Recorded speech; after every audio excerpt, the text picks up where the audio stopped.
My name is Esther. I work at the Albert Schenker Institute. So you've been hearing about, what this social side of reform is, and, the centrality of relationships always comes up, the importance of context and organizations, and the idea that perhaps we've been focusing on different drivers when we've done reform. And I wouldn't say the wrong drivers, but I would say narrow, and I would say incomplete drivers. So you've been hearing all about that, and I can't find a better way to sort of expand on this topic and on this definition than this publication we released on Wednesday, where there's 6 magnificent essays, many of them by people in this room, delving deeply into the research on this. So I really recommend that you look at it. It's in your packets. And what I'd like to do in my sort of 5 minutes of fame here is talk about the aspects. I pay a lot of attention about what aspects resonate with people about this approach, but also about the things that don't seem to stick as much. They don't seem to resonate as much, or I don't feel are as well understood. And I'm going to focus on 4 points.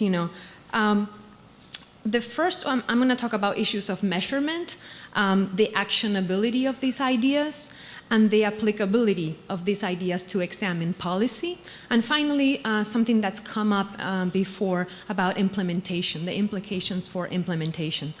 So the first one on measurement, and this is, to researchers, this is not a surprise, but to other people, it might be. These things sound touchy-feely. What is collaboration? What is trust? And how do we measure that? And, researchers do measure that, and they've been doing so routinely and in very different ways, qualitative, quantitative. They've used very sophisticated ways to look at the data.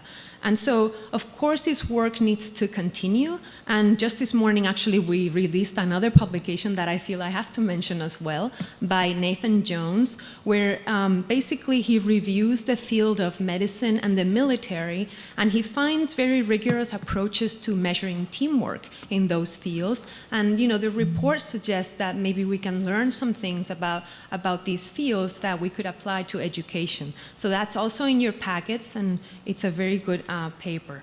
The second thing I want to mention is that the implications for action of this approach. I hear it all the time that you can't mandate collaboration, you can't force people to work together, and that's true.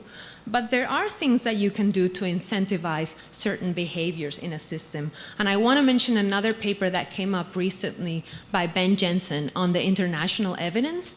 And he looked at high-performing systems. And in these high-performing systems, teachers are accountable for how much they improve the performance of their immediate colleagues. In other words, a mentor teacher, for example, could miss out on promotion if he or she is not successful at helping other colleagues get better. So I think there are ways through policy and through different kinds of approaches that we can, improve and change the direction in which our systems go.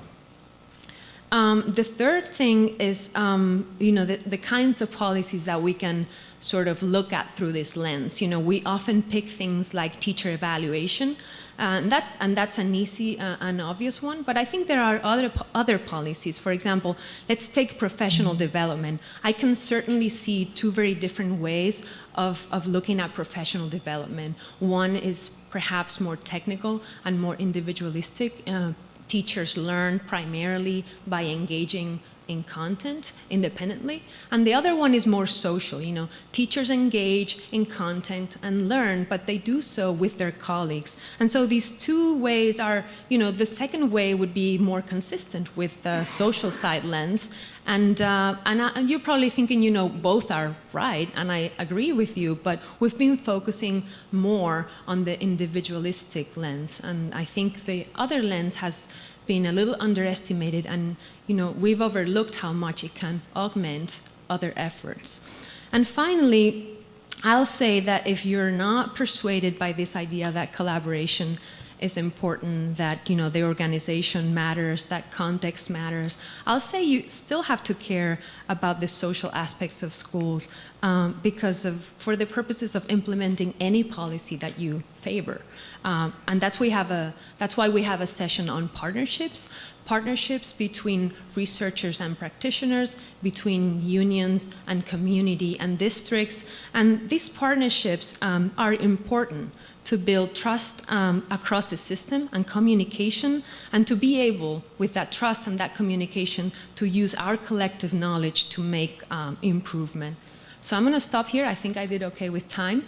And the last thing I'll say is that the materials, the presentations, video recordings of this whole conference are going to be on our website, probably in the next couple of days. And you have the URL on the cover of your packets. So anyways, I hope you enjoy the conference, and thank you very much.